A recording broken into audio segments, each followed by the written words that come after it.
Okay, so we are going to clean the ice cream machine. We have the same machine in Freeport here and in Dixon, and Katie Bob is going to walk us through it. Okay, first thing is we're going to unhook our mixes.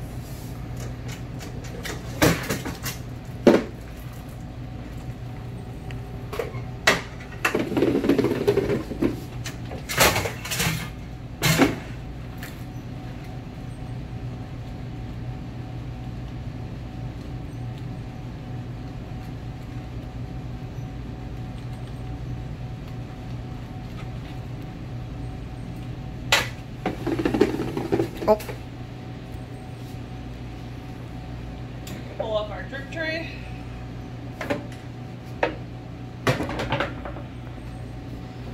Take our small bucket here, it fits perfectly under here. We'll hold it, hook it up underneath the nozzles there, and we'll just hang there.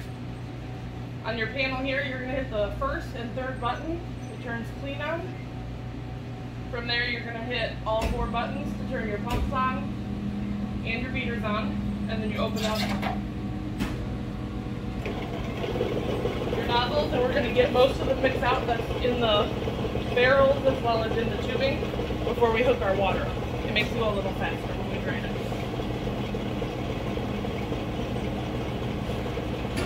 Okay, so you can see the mix has slowed down as it's coming out of the machine, so now we can put our water up to it. So a bucket of water here with a scoop of the Sterashine.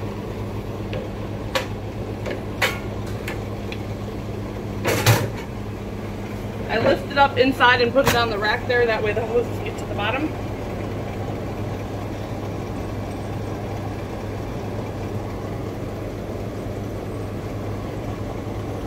Sometimes the pumps will turn themselves off as it's thinking that there's no more to pump, so you just have to keep an eye on that and just turn them back to on so that it will continue to run the water through.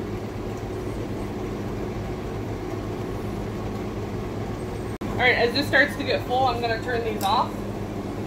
This allows me to take this in the back and dump it, and then it's going to continue sucking water and putting it into the barrels and letting the beater spin, and it kind of helps to also clean that out a little bit.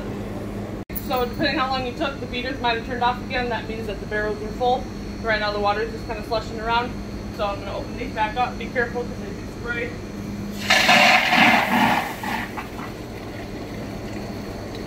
And then the pumps should turn themselves back on when the barrels get a little more empty. And then you just let it run until your water coming out is pretty clear.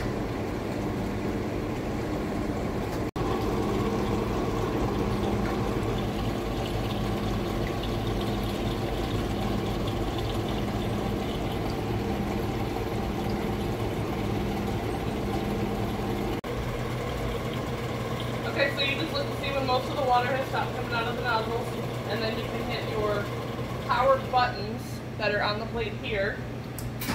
I turn those off, and then you're going to flip your master control to turn the whole machine off. Pull this out of the way. Usually down with the hoses here, I will pull the duckbill out to get this excess water out of the hose. Just makes it less messy when you tear the hoses down. That's a smart tip.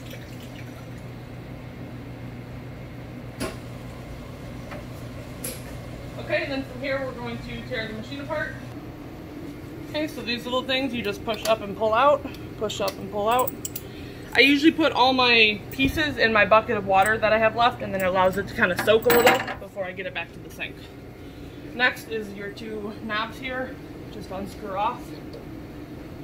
Careful, if you drop them, they will break. And then the next thing is to pull this off. Now there usually is water left in the barrel, so what I like to do is I like to take this and hold it up under it. And then as I pull this off, the excess water will drain into there.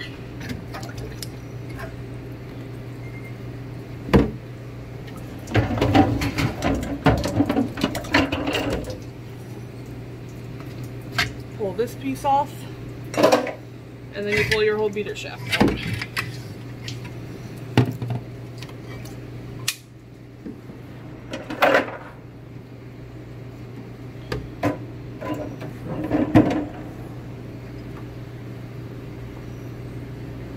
depending how the beater stopped rotating, you have to move your fingers around into the different spots so that you can fit them in there and pull it out.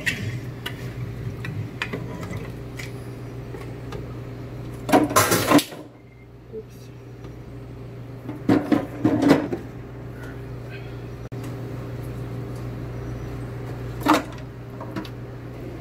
Okay, so now I'm going to pull all the hosing apart. So these just unscrew, pull off.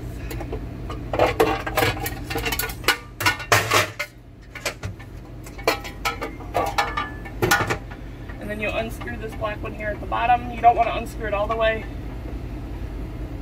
just enough for this to drop down, and then you can pop it out. And then this pulls out. Careful, sometimes the air meter will shoot you with water.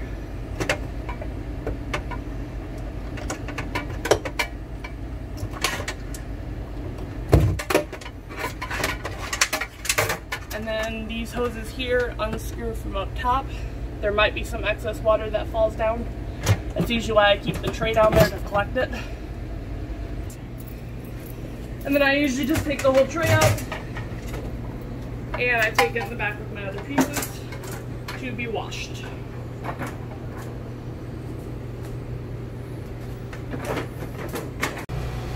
Okay, so I got my sinks all set. One with just, soapy water, and then my sanitizer sink. So I'm gonna put the beaters, my beater shaft here. This part here at the end comes off. It's usually pretty gross from the lubricant and then just the machine, so I usually rinse it first.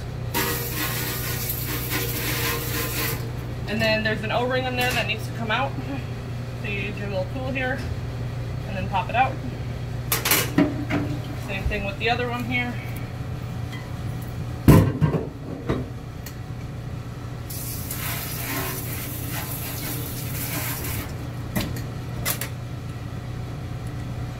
If you'll notice that there's a little indent there, that's usually where you can pull it out the easiest, because otherwise it's like stuck up in there.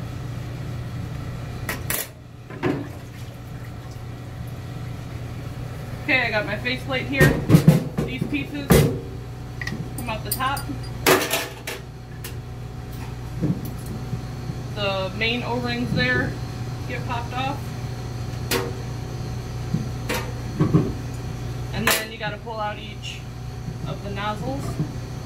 And then you just kind of shake them back and forth and pull them out. Sometimes it might feel like they're stuck, and that's because you got an O-ring that's caught up. And if you continue to twist, sometimes you'll be able to get it unstuck, and other times it might catch the O-ring, and so you just got to keep an eye out for that.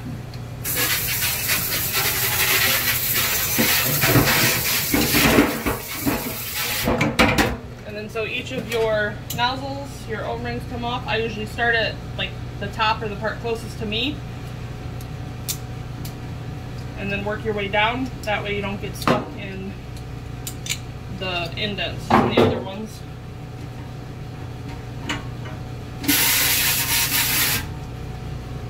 I usually wash the O-rings first, and then I'll check them to see if there's any that need to be replaced.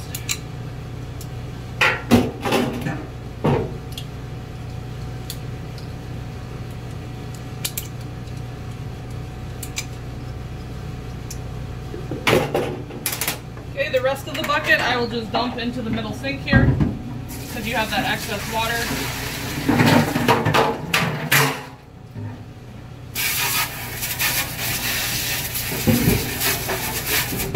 I'll rinse out my bucket, because at this point you're done with the big bucket.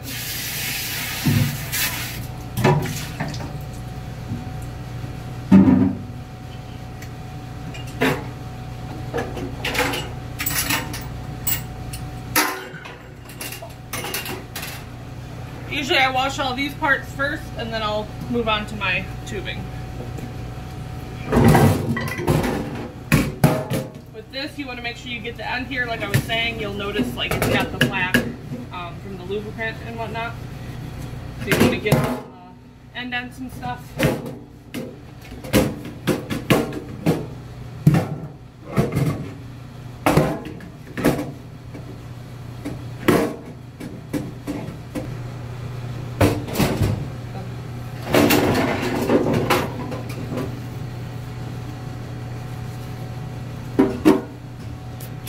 I usually just wash all my parts first and then I'll check everything over, so I'll look at the blades after.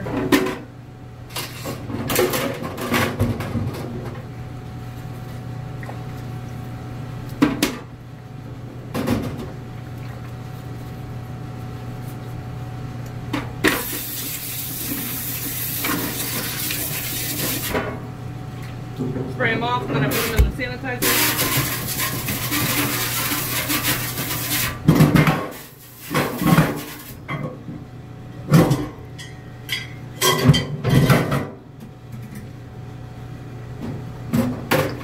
Be careful with your faceplate. This is a very expensive piece and you can't run the machine without it. Usually I take the edge of the spoon and I go around inside here because the lubricant likes to stay in there. You can see it's on the spoon there, or on the sponge.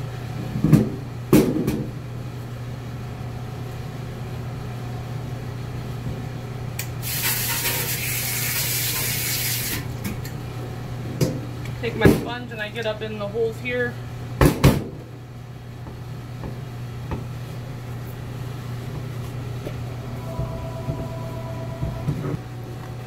Okay, so then you wash them at the bottom and then I also wash them up at the top. Just because my sponge can get about halfway in, so that way I'm getting both sides of it.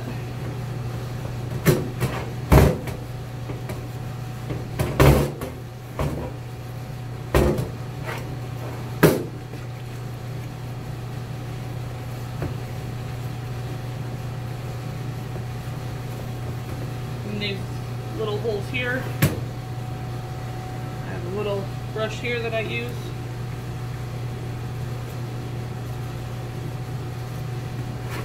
And then these holes up top as well.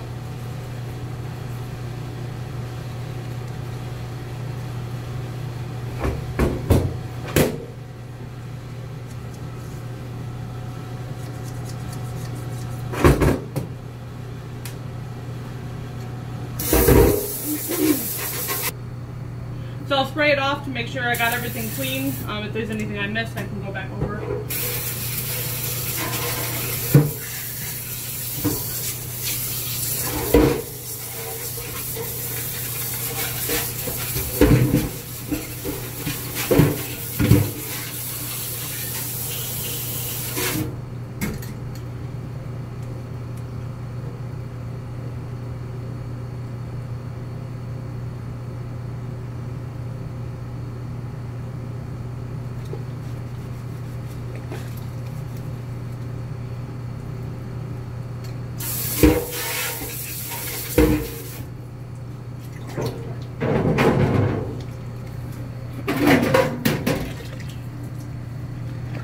And then your nozzles, you want to try to get in the grooves as well, because that's where you're going to find some lubricant buildup.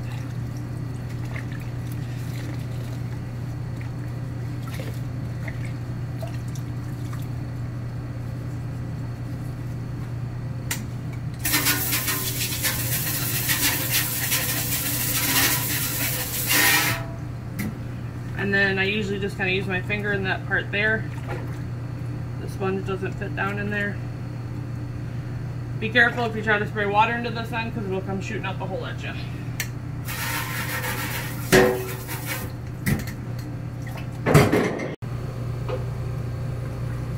Alright, and then just these parts here. Wash them. Try to get in the holes as best you can.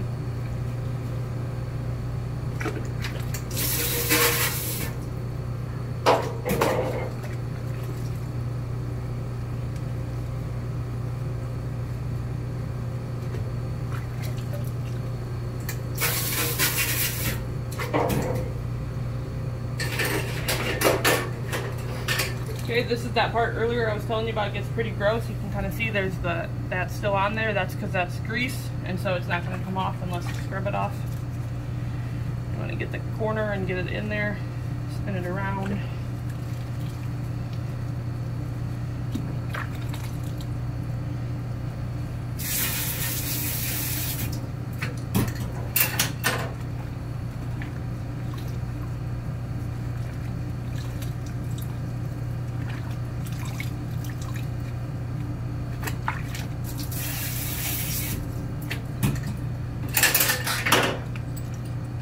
Okay, the metal pieces here. There's 3 that went above the nozzles, and then there's the 2 air meter ones.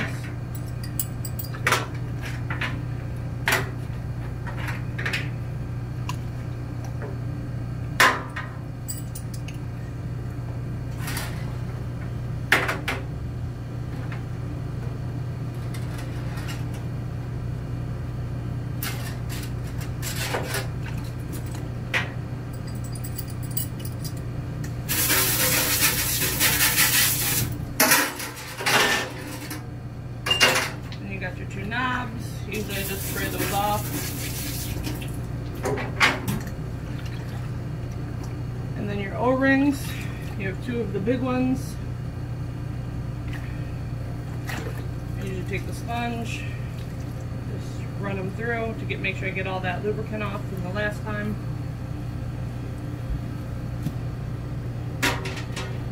And then for all your other O-rings, there's a total of 12.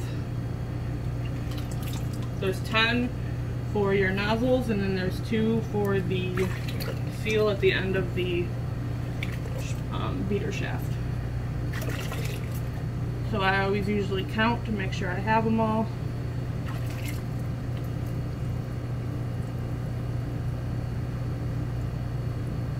Yep, got all 12.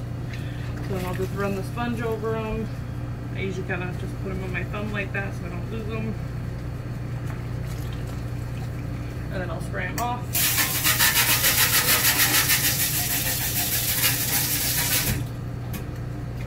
I usually just rinse them in the sanitizer, then I don't have to collect them all again.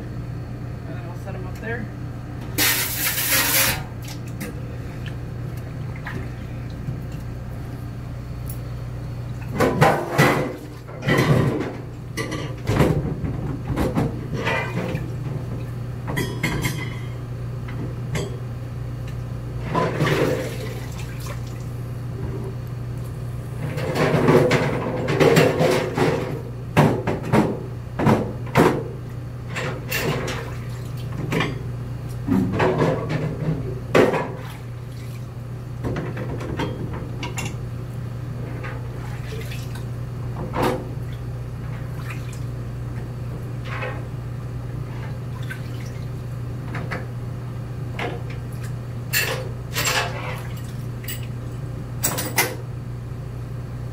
And then next we're going to do all of the tubing.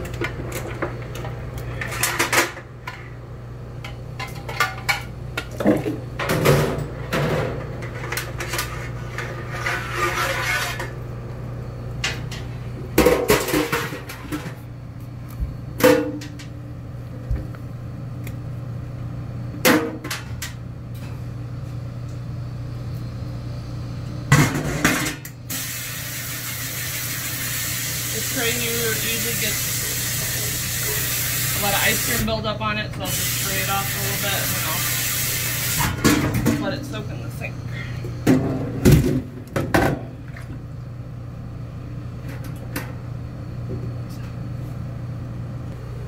Okay, I'll just generally spray it off. Sometimes it has ice cream on it. You can see like there's some ice cream there. I will pull this out. Spray out the inside.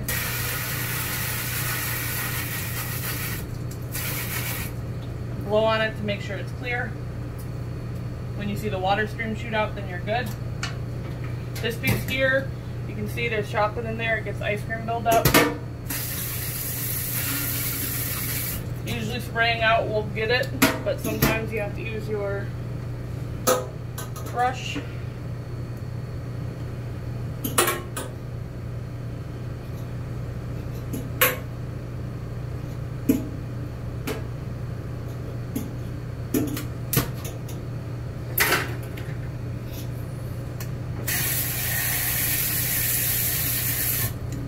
I usually put my air meter back in when I go to clean the other parts, just so I don't lose this piece.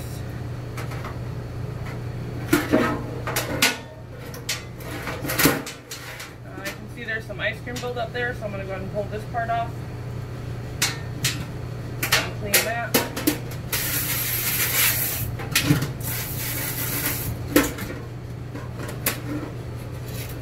Use my other tube here, or my cleaner here. Stick it down the tube.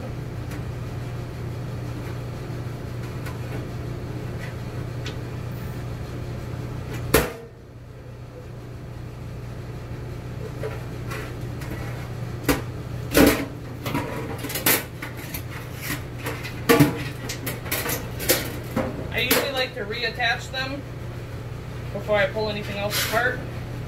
This just helps ensure that I put it back together how it was. Just right here, I'll pull out my duck bill and just rinse it off.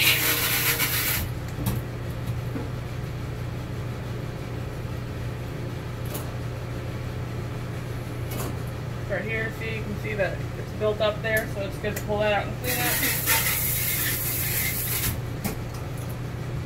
Put the duck bill back in so I don't lose that.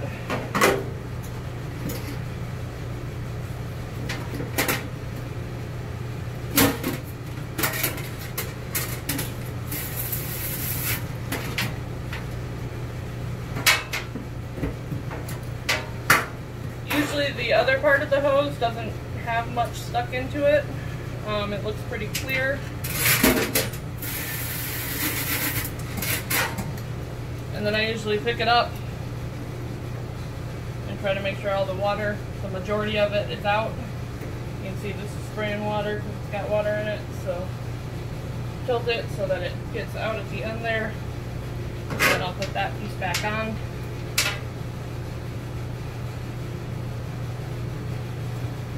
And then I'll just repeat for the other one. Okay, and then just the shelf here. These sometimes get loose, so you just tighten them up, but otherwise you just kind of wipe it off. Make sure you have no ice cream built up.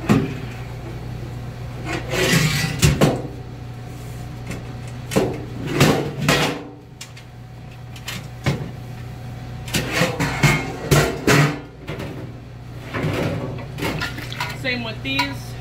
You'll get ice cream on the side and the bottom a lot of times if it is coming out of the air meter for whatever reason. You just want to make sure you clean that all off.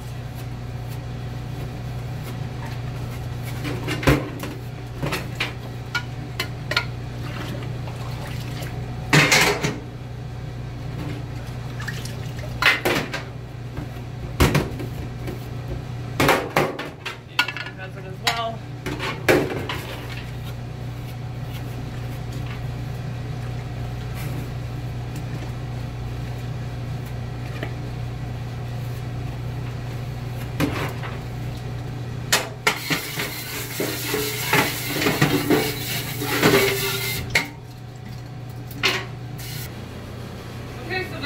Bucket of water. I had everything washed, sanitized. I'm going to leave it there to dry. I'm going to get my bucket of water with a towel, and then I'm going to go up and do the machine itself. Okay, so now we're just going to generally clean the machine. For inside the barrels there, we use this with a towel, and you're going to stick it down in there as far back as it'll go. It gets the excess water, and then while I'm in there, I'm turning it to get the other end of where the feeder shaft seal goes. Because as you can see, it is dirty. If you are fortunate enough to be skinny, you can get your arm all the way down there, then you can just use your hand to wipe it out. Unfortunately, I cannot, so I use the towel and the brush. And then I'll go to the other side and do the same thing. And I just take my towel, I wipe down the front of the machine. Up under here, a lot of times, there'll be splatter. There's a little bit, but they did a pretty good job last night cleaning it. The front here, you definitely want to make sure you get around there, because you can see sometimes the ice cream builds up.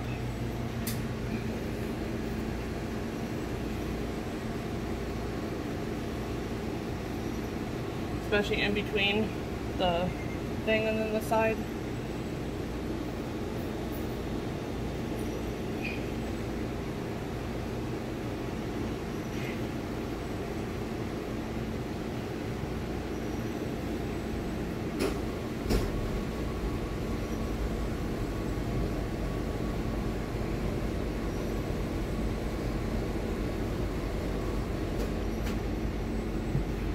under here will also sometimes get ice cream splatter, but this is where usually your ice and water build up.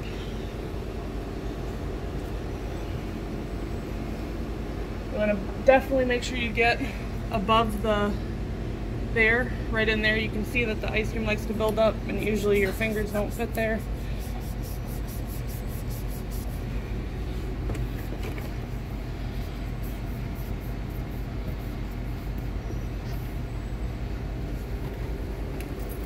The sides here, definitely. And then another spot I've noticed up under this tray here, I can even feel it that there's stuff built up there. So I just take the towel and I make sure I scrub at it to get all that. Usually that's from like ice cream getting on the drip tray, and then it goes back there. And then also in the corners here, it likes to build up.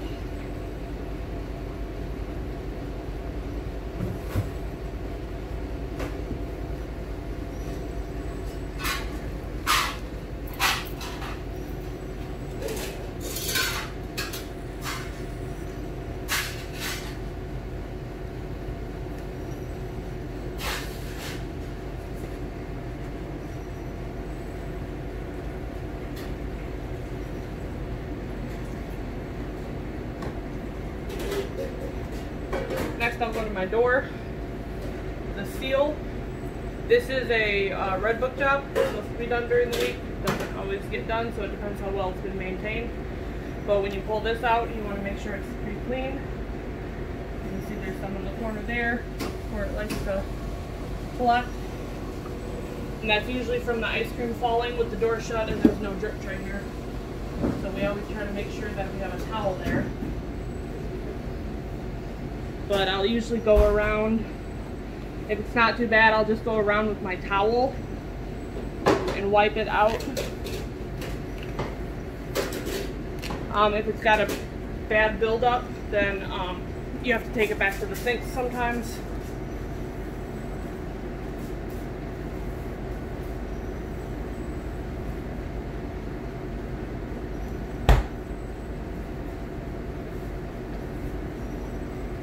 Doesn't seem too bad though. Usually at the closing checklist, we try to make sure that the managers, we check it and wipe anything out. And then you pull the seal out. This is another spot that can be dirty. It's the inside of the seal and the inside of the door, as you can see there. So with the way that looks, I am going to take this back to the sink.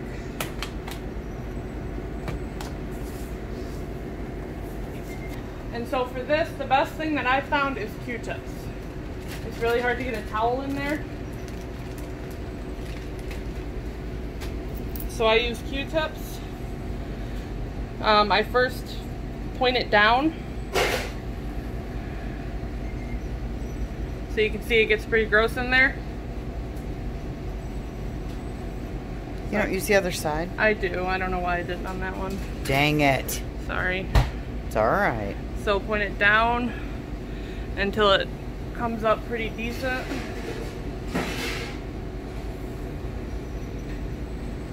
And then point them up because you got edges both ways there. So stuff gets both top and bottom of that.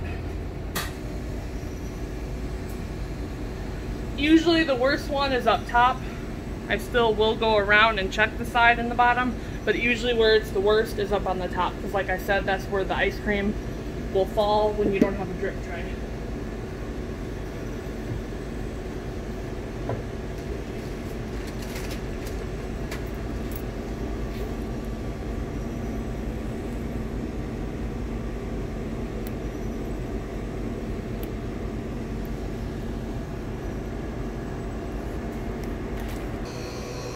Okay, so I got it all cleaned out with the Q-tips, so now I'm just taking my towel, going around like on the inside edge here.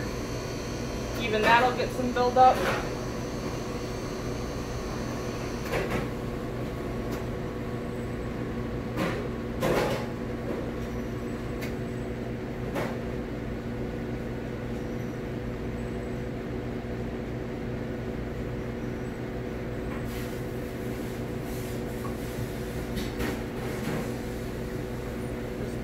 Door, get everything off.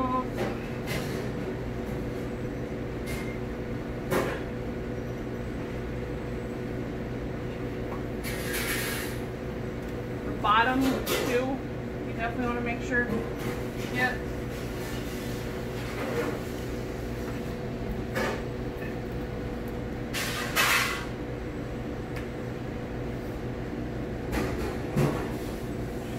And then next, inside the machine here. Sure. Alright, so essentially you're going to wipe everything out in here. The back here behind the tracks, the corners. Up on top, you can see that there. Right in the front here.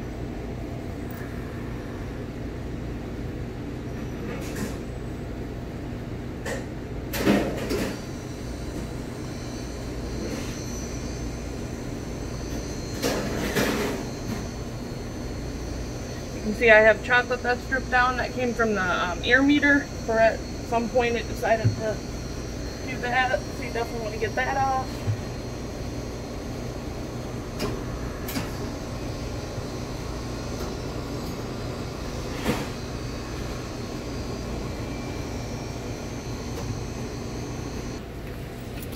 Okay, so then you also want to make sure you get your pumps. You want to get the rollers there in the back. A lot of times there'll be ice cream on it, especially if you had like a red line bust. So I usually just do that. I have to get my whole body in there to do that though, so that's from cleaning the beaters off. You can see I got some chunks down there, or not the beaters, I'm sorry, the rollers from the pump. Some chunks fell off that got built up, so you definitely do want to make sure that you get those. And then just the final wipe down of the bottom and the sides before everything gets put back in.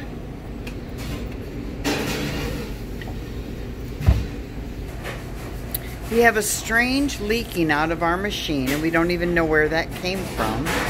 So that is something I will have to ask Les about once he sees this video.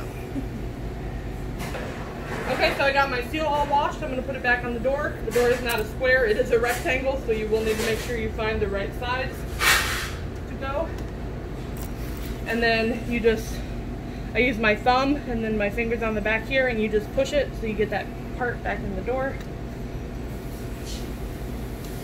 And you'll just feel it kind of pop into place. And then it should stay when you have it, and then you just go all the way around with it.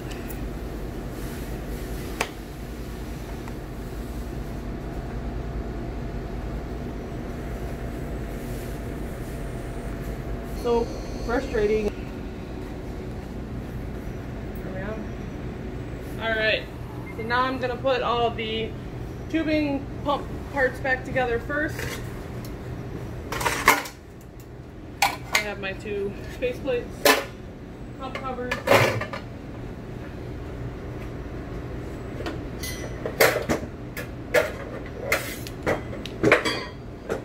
and then both of my tubings.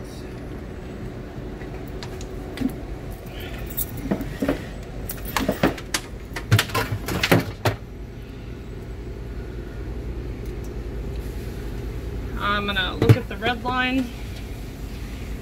Make sure there's no grooves that look like they could possibly bust. This one looks pretty good. We got a small one starting there, but I'd say it's okay for now. I might have to change that one next week.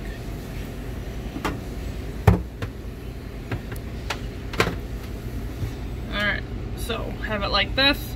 The red line is what wrapped around, so this is the part that goes in on the left here. Your air tube goes up in that little white spot there, just pops into place. And then this wraps around.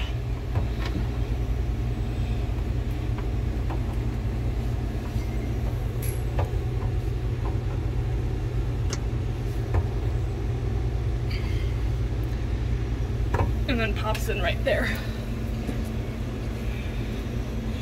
This part comes up onto the little spigot that hangs down there, and then tightened. That one, this closes Okay, so it didn't close right. My hose was hanging off a little back, so I had to pull that forward a little bit back onto the roller, and so now it's gonna close. Tighten that up. And then repeat, oh, put the cover on. Put the cover on. The pump will not operate if that's not on, and then you're just gonna repeat for the other one. Okay, so I got the tray put back in. I had all the pumps and tubing back together, so that's good to go. So I shut the door there.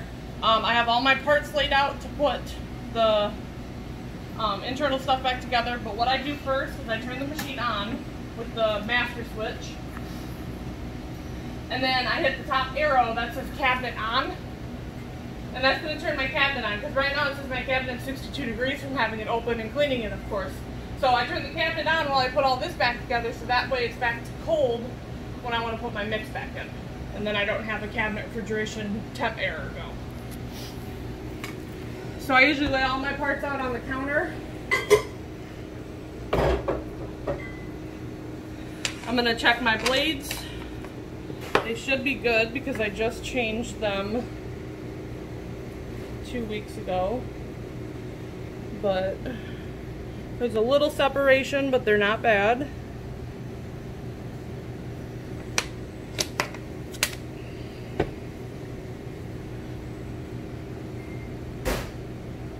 So they still should be good to use. And then I'm going to check my O-rings over. So usually I look at them, but at the same time I'm running my fingers across them to feel for any nicks or like cuts that are in them. That one seems okay.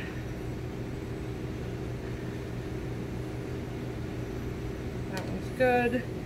I'll usually do a couple at a time with the smaller ones. Another thing I look for is I line them up on top of each other. I look for any stretching, because if they get stretched out too, you also want to change them.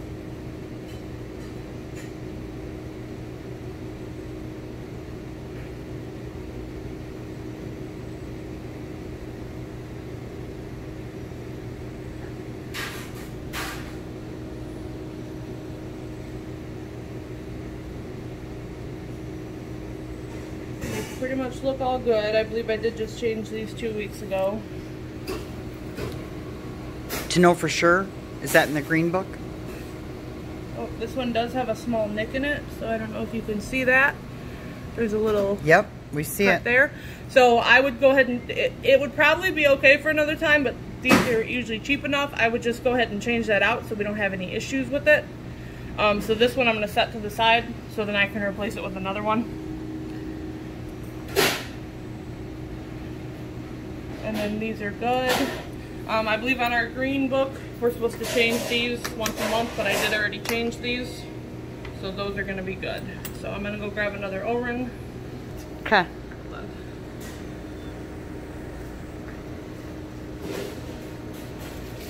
All right, so now I'm going to lube up my O-rings. I put lubricant on before I put the O-rings on. So I usually just take some lubricant and put it on the counter. I like to wear gloves just because I feel like it's hard to get off my skin. So grab an O-ring, I put some lube on my fingers, and I just go around like this. I lube all my O-rings first.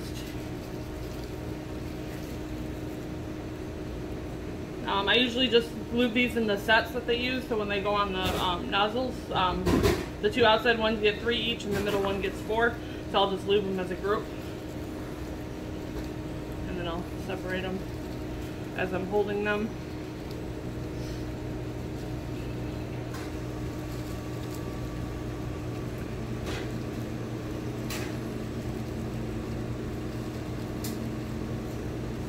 And then my small ones here for the beater shaft seal.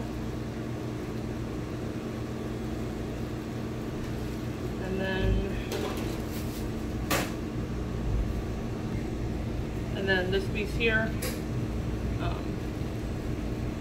I just kind of go around the edge with it, because these ones are really hard to, the O-rings are really hard to take off and not lose.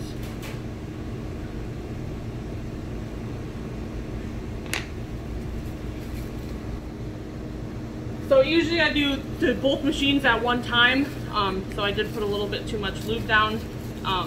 When I do both machines at the same time though, I keep all the pieces separate. I don't ever like interchange the pieces. That way they stay with their own machines, and that way I can keep track of when I've changed blades or something on one machine, then I know that it stayed with that machine.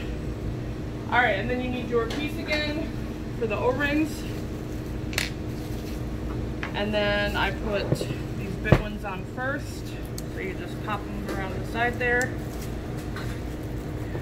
I pick this up like this because then it's ready for me to put the nozzle heads in. So I put the middle one on, the middle O-ring there, and then these two O-rings go on the top like this. And then I use the tool, I'll pull the first one down into its spot, and then I'll pull the next one into the bottom spot, and that way it doesn't get caught on any holes because I already have that O-ring in there, like that. And then I take it and you twist it as you put it in, being careful to make sure it's not catching on anything, and then you pop it all the way in. Then I'm going to do the middle one, so put the middle ones on first. And so your handles should always be on this side of this? Yes. And so those little holes would be against the machine.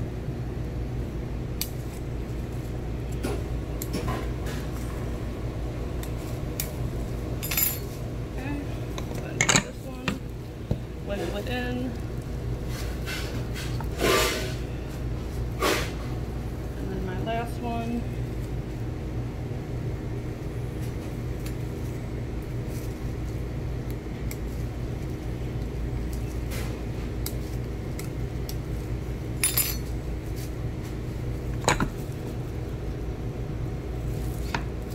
Okay, like that.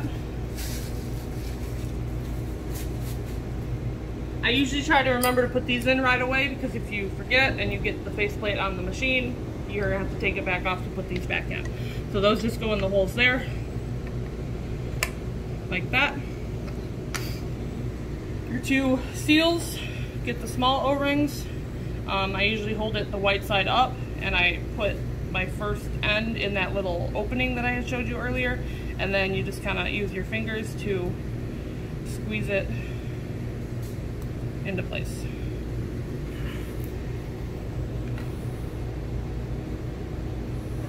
Same with the other one. Okay, so then the next thing, you take a feeder shaft. The seal, the rubber part goes up. Usually I have to do it at an angle so that, again, that little opening that's there, I put that end on first and then I pull to get the other one on, and then you should be able to twist it down. And you want it all the way down against there. Okay, then you take your blades, put those on. I usually have it so the bottom, the one closer to the seal is on the bottom, because when you go to put it in the machine, it helps with balancing it out. So like this. And see, that way it can sit on that blade while I push it into the machine. And then as you push it in, you have to turn, push and turn, and then you'll feel it pop into place. This has gone in some. And then from there I take this piece. The deeper part, the opening, is what goes onto it. It wouldn't work the other way. And so you have to, ours are worn a little, so they have to be lifted up onto it. So you lift it up until it gets into that opening, and then you just push it all the way back in.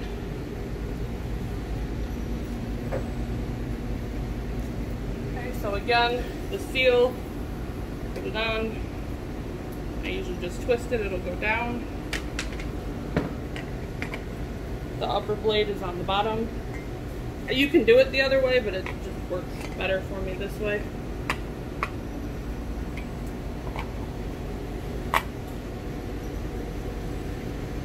Put it in there. When you first put it in, it's pretty level, so that's why you have to like push and turn until you find the right lining up of the end. And then now you can see it's no longer level, it's pushed in a little more. And that gives you your space for this. So again, has to be lifted up a little, and then this just pushes it And you'll feel it kind of pops when it can't push anymore. Next, faceplate. I usually hold it with the handles here. I line it up with 2 big screws. It goes on like that. I start one, I get it started, but I don't put it all the way, and then I'll get the other one started. And then turn them at the same time so it goes on evenly. And then you'll feel when it stops turning. There's no need to excess turn it. It's good. I close those. These pieces go in, so in the little thing up there, you push it in, and then this just pops in. There's the little holes on the top there that you can see. So in, and then it just pops into its hole. Like that.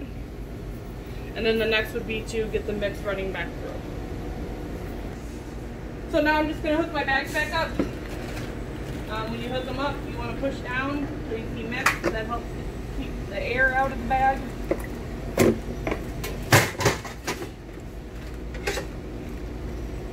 Push down so you can mix.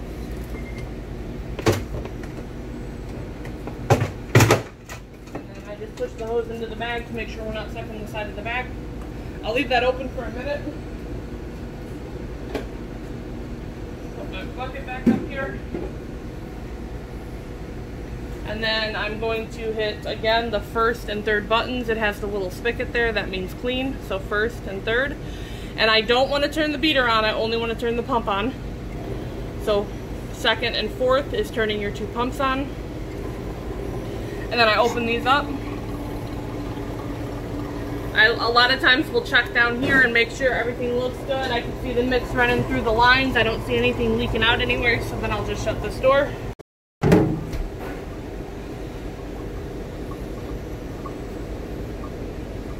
I just wait until I get a little stream of it through the head there.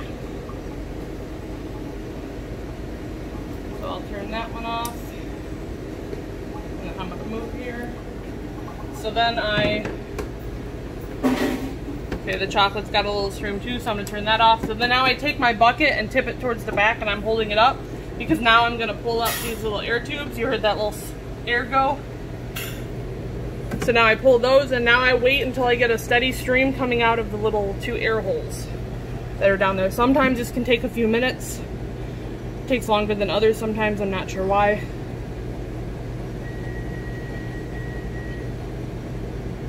But you just want to make sure only the pumps are on for this part. You don't want the beaters on, because that'll mess with what seems to be a steady stream. It'll make it more like poppy. So right now what it's doing, it's just filling up your barrels with your mix. And then when it gets full enough, it'll start coming out those air holes. And then any excess air that's in the barrels, it will spit out with it.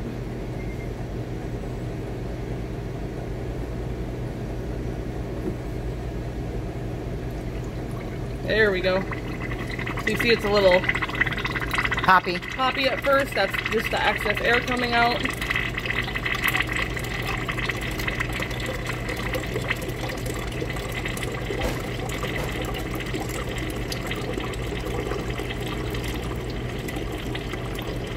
Okay, so that's steady stream right there. So I'm just gonna push this back down and I'm gonna turn it to freeze. And then I just gotta wait for the other side to do the same thing.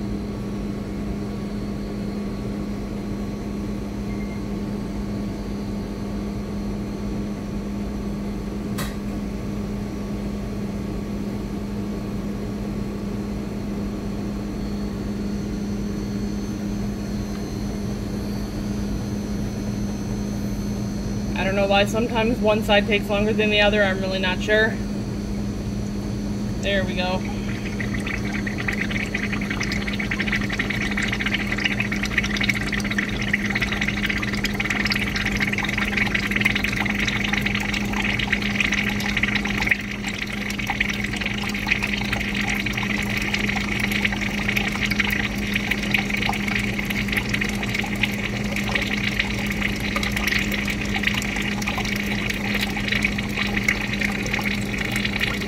That looks to be a pretty steady stream.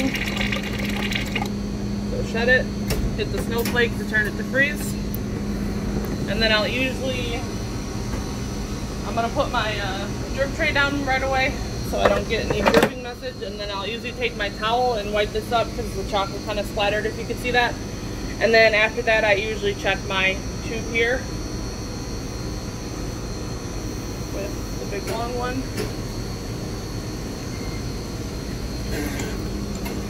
So you push it all the way back until you hear it hit the back. I think it got stuck. So right there, it's at the end. So then I pull it back out. It's pretty clear. A little grease there. So that could be from a bad seal. So next time when I clean, I'll just double check and make sure the seals are good.